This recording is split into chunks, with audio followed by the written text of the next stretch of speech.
एक गाय और उसका नन्हा बच्चा रोज सुबह खेत में जाते हैं। वे मिलकर मेहनत करते हैं, हल चलाते हैं, भुट्टे लगाते हैं और हर दिन उसमें पानी डालते हैं। धीरे धीरे भुट्टे की फसल लहलहाने लगती है।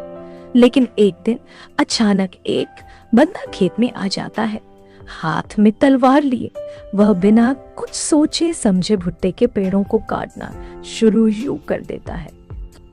गाय यह सब देखती है और उसे रोकने की कोशिश करती है, लेकिन तलवार से लैस बंदर निर्दयता से गाय पर वार करता है और गाय वहीं गिर जाती है।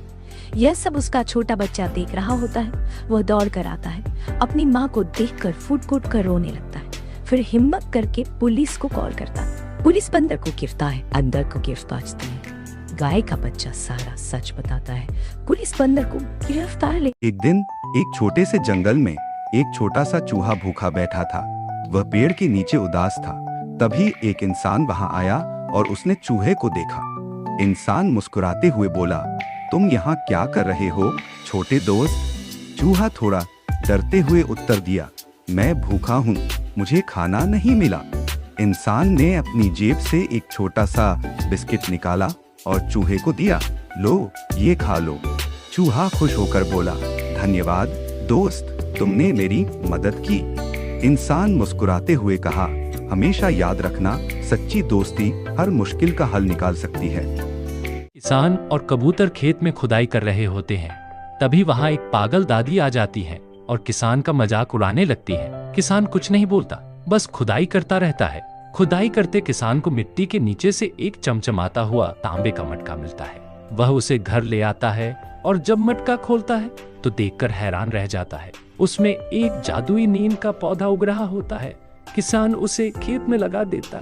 दिनों में वो पौधा एक बड़ा और घना नीम का पेड़ बन जाता है। उसकी छांव में ठंडी हवा चलती है और गांव के लोग भी वहां बैठने आने लगते हैं। किसान बहुत खुश होता है, लेकिन फिर एक दिन वही पागल दादी वापस आती है और गुस्से में पेड़ को कुल्हाड़ी मार मार कर काट देती है। पूरा पेड़ गिरकर टूट जाता है। जब किसान वहां पहुंचता है और पेड़ की हालत देखता है तो वह फूट फूट कर रोने लगता। किसान हर सुबह मुर्गियों के अंडे इकट्ठा करता था, लेकिन एक दिन उसने देखा कि एक मुर्गी का अंडा नहीं है। वह हैरान हो गया, अंडा गया कहाँ? अगली सुबह फिर वही हुआ, वही मुर्गी, वही गायब अंडा। अब किसान को शक हुआ। उसने रात को छुपकर निगरानी करने की सोची। वह खामोशी से बाड़े के पास छिप गया। वही उसने देखा, वही मुर्गी बाड़े से बाहर निकल रही है। वह सीधा खेत के पास झाड़ियों में गई और अंडा छिपा दिया। सुबह होते ही किसान ने मुर्गी से पूछा, तू अंडा क्यों छिपा रही है? मुर्गी बोली, क्योंकि तुम हमें रोज वही सूखा चारा देते हो, हमें हरी सब्जियां, ताजे दाने भी चाहिए। किसान ने तुरंत फैसला किया कि अब वह अपनी मुर्गियों को अच्छा और पोषण से भरपूर खाना देगा। कुछ दिन सब ठीक चला। मुर्गी फिर से बाड़े में अंडे देने लगी, लेकिन एक दिन फिर मुर्गी रोने लगी। किसान ने पूछा, अब क्या हुआ? मुर्गी बोली, इस बार खाना अच्छा है, प्यार भी मिला, लेकिन जिसने ये वीडियो देखी है उसने अभी तक लाइक और सब्सक्राइब नहीं किया।